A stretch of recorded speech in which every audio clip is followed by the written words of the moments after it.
Səyahətin səsi Azərbaycanın şimalında Quba dağlarının ətəyində yerləşən Əməmmədli adlı kiçik bir kənd vardı. Bu kənd əsrlərin sirlərinin, əcdadların hikmətini və yerli adət-ənənələrin incəliklərini özündə cəmləşdirən müqəddəs torpaqlardan biri idi. Kəndin dar daşlı küçələri, yosunla örtülmüş köhnə evləri, qoca ağacların kölgəsində öz hekayələrini danışan divarları, sanki keçmişlə gələcəyin bir araya gəldiyi, hər kəsin qəlbində dərin izlər buraxan bir nağıl kimi idi. Hər səhər günəşin ilk şüaları kəndin üzərinə nazlıca düşər, axşam isə ulduzların səması min illərin hikmətini, keçmişin xatirələrini və gələcəyin ümidini fısıldayardı. Kənd sakinləri nəsildən nəsilə ötürülən ənənələrə, əcdadların öyrətdiyi dəyərlərə və insanlıq tarixinin sarsılmaz inamına sadiq qalırdılar. Hər kəs öz qəlbində parlayan o işığı, sevgi, mərhəmət, dürüstlük və inamı itirmədən həyatın çətinlikləri ilə üzləşir və bir-birinə dəstək olardı. Bu dəyərlər, xüsusilə kəndin hörmətli adamlarından biri olan Hacı Məcid bəydə öz əksini tapırdı. Hacı Məcid bəy uzun illərin zəhmətini, acılarını və sevinclərini yaşamış, Tolstoyun romanlarında təsvir olunan qəhrəmanların kimi insanlara yol göstərmişdi. O, kənd meydanında toplanan insanlara tez-tez belə deyərdi: "Əziz dostlar, həyatın ən böyük zəfəri yalnız maddi varlıqlarda deyil, qəlbimizdə daşıdığımız səmimi sevgi, mərhəmət və inamın işığındadır. Hər çətinlik içimizdəki bu işığı daha da parlaq edər. Biz birlikdə, sevgi və inamla hər zaman irəliyə, yeni üfüqlərə doğru addımlayarıq." Bu sözlər kəndin hər kəsinin qəlbində dərin izlər buraxır, hər kəs öz həyatında o əbədi işığı tapmaq üçün can atırdı. Lakin kəndin həyatında yalnız sabitlik və ənənələr yox, həm də yeni arzular, ümidlər və kəşflərin səsi eşidilirdi. Məhz belə bir zamanlarda gənc və idealist qızılgül gözlü Tural adlı oğlan səyahətə olan böyük marağı ilə seçilirdi. Tural uşaqlığından bəri atası Hacı Məcid bəydən aldığı hikməti, kəndin qədim nağıllarını və əcdadların öyrətdiyi dəyərləri öz qəlbində daşıyırdı.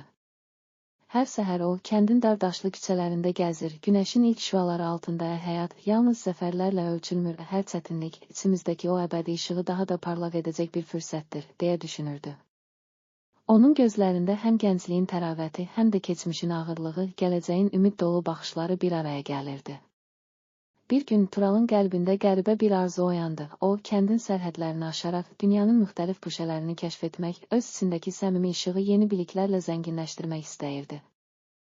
Səyahət yalnız yer üzündəki məsafələri aşmaq deyil, o, həm də ruhun, qəlbin dərinliyindəki sirlərə səyahətdir, deyə düşünürdü. Bu arzu Turalın qəlbində böyük bir ateş kimi yanmağa başladı və o qərar verdi: "Mən bu dünyanı yalnız öz gözlərimlə görməyəcək, həm də qəlbimin dərinliyindəki səsi eşidərək həyatın əsl mənasını tapacağam." Tural, atası Hacı Məcid bəydən və kəndin bilmişlərindən xatirələr, nağıllar və hikmət dolu sözlər eşidərək səyahətə hazırlıqlarına başladı. O, kəndin ənənəvi evlərindən birindən öz atasının köhnə əl yazmalarını, atalarının öyrətdiyi hikməti və keçmişin dəyərlərini diqqətlə oxudu. O günlərdə kəndin hər küncündə, hər daşın, hər ağacın kölgəsində sanki min illərin hikmətini hiss edirdi. Tural, əgər hər birimiz öz içimizdəki işığı tapsaq, həyatın sirlərini, kainatın dərinliklərini aşkar edərik, deyə öz içindəki səmimi arzunu daha da gücləndirdi. Nəhayət, Tural bütün hazırlıqları tamamlayaraq səyahətə başladı. Onun səyahəti yalnız fiziki bir yolculuq deyildi, o, həm də ruhani və zehni bir səyahət idi. Tural, kəndin dar küçələrindən, geniş tarlalardan və qoca ağacların kölgəsindən ayrılıb, dağların əzəmətli zirvələrinə, çayların sərin axınlarına və uzaq şəhərlərin işıqlı küçələrinə doğru yol aldı. Hər addımında o, öz qəlbindəki o əbədi işığı, sevgi və inamı daha da dərinləşdirirdi. Səyahətinin ilk mərhələsində Tural, Quba dağlarının ətəyində yerləşən Gülçaya adlı kiçik bir şəhərə çatdı. Bu şəhər qədim tarixə, zəngin mədəniyyətə və əcdadların öyrətdiyi dəyərlərə malik idi. Gülçayda yaşayan insanlar həm də səyahətə böyük maraq göstərirdilər. Tural burada yerli alimlər və nağılçılarla görüşdü, onlardan öz tarixi və mədəni irsi haqqında çox şey öyrəndi. Bir axşam yerli bir nağılçı Turalın qulaq asdığı köhnə bir nağılı belə danışdı: "Bir zamanlar bizim əcdadlarımızın qəlbində parlayan o işıq, səmimi sevgi və ümidlə bütün kainatın sirlərini açardı. Hər bir insan öz qəlbindəki bu işığı tapanda sanki göylərə ucalar, həyatın ən böyük sirrini, azadlığı və sevgi dolu varlığı yaşardı." Bu sözlər Turalın qəlbində dərindən iz buraxdı. O, hər gün bu nağılları dinləyərək öz içindəki səmimi arzunu daha da gücləndirdi. Gürçayda keçirdiyi günlərdə o, həm elmi, həm də ənənəvi bilikləri bir araya gətirərək kainatın sirlərini anlamağa çalışdı. Tural, elmin və ənənənin birləşdiyi nöqtədə insanın öz içindəki işığı tapması mümkündür, deyərək öz səyahətində yeni addımlar atdı. Bir neçə həftə sonra Tural səyahətinin növbəti mərhələsinə qədəm qoydu. O, Qazaxıstan sərhədlərinə yaxın qədim bir şəhər olan Xəlilabad-ə doğru yola çıxdı. Xəlilabad, ticarət yollarının kəsişdiyi, müxtəlif xalqların bir araya gəldiyi, mədəniyyətlərin qarışdığı bir mərkəz idi. Burada yaşayan insanlar həm ənənəvi dəyərləri qoruyub saxlayır, həm də modern elmin və texnologiyanın gətirdiyi yenilikləri qəlblərinə mənimsəyirdilər. Tural bu şəhərdə bir çox yerli alimlərlə, ticarətçilərlə və sənətkarlarla görüşdü. Onlar ona dünyanın müxtəlif köşələrindən gətirilən nağılları, elmi kəşfləri və mədəniyyətlərin bir-birinə qarışdığı gözəl hekayələri danışırdılar. Xəlilabadda Tural öz səyahətinin yalnız fiziki və elmi deyil, həm də ruhani bir tərbiyə olduğunu anladı.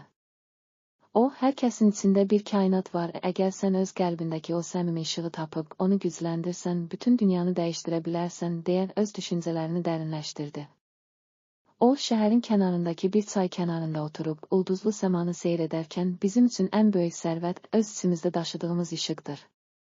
Hər birimiz, səmimi sevgi və ümidlə həyatın ən böyük sirrini, azadlığı, inamı və dərin sevgi ilə yaşayarıq, deyə pıçıldadı. Turalın səyahəti davam etdikcə, o, bir çox müxtəlif insanlar, mədəniyyətlər və elmi nailiyyətlərlə tanış oldu. Hər bir yeni şəhər, hər bir yeni insan ona fərqli bir dərs, yeni bir ümid və həyatın dərinliyində gizlənmiş başqa bir sir təqdim edirdi. O, bu təcrübələri öz qəlbindən, öz nağıllarında toplayaraq, gələcək nəsillərə örnək olacaq bir xəzinə yaratdı. Nəhayət, Tural uzun və yorucu səyahətindən sonra öz doğma kəndi Məmmədlidə qayıtdı. Qayıdış anı onun üçün həm sevincli, həm də dərin düşüncələrlə dolu idi. O, kəndin dar küçələrindən, qoca ağacların arasından yosunla örtülmüş köhnə evlərə baxanda, hər şeyin sanki onun səyahətində öyrəndiyi kimi dəyişdiyini hiss etdi. İnsanlar onun gətirdiyi yeni bilik və təcrübə ilə öz içlərindəki səmimi işığı daha da parlaq görməyə başladılar. Məmmədlidə Turalın hekayəsi böyük maraqla dinləndi. Hər kəs Turalın səyahətindən, keçdiyi çətin yollar və tapdığı dərslərdən ilham aldı. O, kənd meydanında toplanan insanlara deyirdi, hər birimiz öz içimizdə parlayan o işığı tapdıqda yalnız özümüzü deyil, ətrafımızdakı dünyanı da dəyişdirə bilərik. Səyahət yalnız fiziki bir yolculuq deyil, o, həm də qəlbin, ruhun və daxili aləmin dərinliyinə səyahətdir. Mən bu səyahət ərzində öyrəndim ki, elmin, ənənələrin və insan qəlbindəki səmimi arzunun birləşməsi bizi ən böyük sərhədləri aşmağa, ən çətin anlarda belə ümidimizi itirməməyə məcbur edir. Turalın sözləri həm gənclər, həm də yaşlılar arasında böyük rezonans doğurdu. İnsanlar keçmişin ənənələrini və əcdadların öyrətdiyi dəyərləri yenidən xatırlayaraq, gələcək üçün yeni ümidlər qurmağa başladılar. Məmmədli kəndi, Turalın gətirdiyi elmi biliklərlə, mədəni irs və ənənələrlə zənginləşdi. Hər kəs öz içindəki səmimi işığı taparaq, cəmiyyətin birliyinə və gələcəyin ümidinə inandı. Kəndin hər küncündə, hər daşında və hər ağacın kölgəsində Turalın səyahətindən öyrəndikləri, elmin və ənənələrin birləşdiyi dərin hikmət eşidilirdi. Hər axşam ulduzların altında toplanan insanlar keçmişin hikmətinin, əcdadlarımızın nağıllarını və Turalın səyahətində tapdığı dərin dərsləri bölüşərək, birlik və sevgi ilə dolu bir gələcək üçün ümidlə danışırdılar. Beləliklə, Səyahətin Səsi adlı bu dastan Tolstoyun geniş və dərin təsvir etdiyi kimi yalnız bir insanın, bir səyahətin və ya bir layihənin hekayəsi deyildi. O, cəmiyyətin hər bir üzvünün öz qəlbində daşıdığı əbədi işığın, sevginin və ümidin hekayəsi idi. Hər kəs öz içindəki o səmimi işığı tapdıqca həyatın ən böyük sirrini, sevgi, mərhəmət, dürüstlük və inamı yaşamağa davam etdi. Məmmədlidə yaşayan hər kəs Turalın səyahətindən aldığı ilhamla öz qəlbində parlayan o əbədi işığı itirmədən hər gün yeni başlanğıclar yaratdı.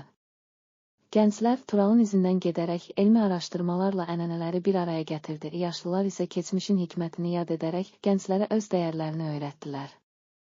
Hər kəs öz içindəki işığı tapdıqca kəndin hər küncündə, dar küçələrindən, ağacların arasında sanki min illərin hikmətini danışan bir şeir kimi eşidildi. Biz birlikdə, sevgi və mərhəmətlə həyatın ən böyük sirrini, qəlbimizdə daşıdığımız əbədi işığı yaşamağa davam edəcəyik. Bu hekayə Tolstoyun dərin və geniş təsvir etdiyi kimi insanın öz içindəki gücünə, cəmiyyətin birliyinə və əbədi ümidin səmimi işığının nə qədər böyük bir qüvvə olduğuna şahidlik etdi. Hər kəs Səyahətin Səsi dastanının ilhamı ilə öz qəlbində parlayan o işığı tapdıqca həyatın ən böyük sirrini, sevgi, mərhəmət və inamı yaşamağa davam etdi və bu gələcək nəsillərə də örnək oldu. Beləliklə, Səyahətin Səsi dastanı Azərbaycanın qədim torpaqlarının zəngin mədəni irsini, kəndin unudulmaz ənənələrini və cəmiyyətin qəlbində parlayan o əbədi işığın, sevgi, mərhəmət və inamın həyatın ən böyük zəfəri olduğunu bizə xatırladır. Hər kəs öz içindəki işığı tapdıqca həyatın çətinliklərini sevgi və inamla aşaraq gələcəyə ümid dolu addımlarla irəliləyəcək və o əbədi ümid ruhumuzda parıldayaraq nəsildən nəsilə ötürüləcəkdir.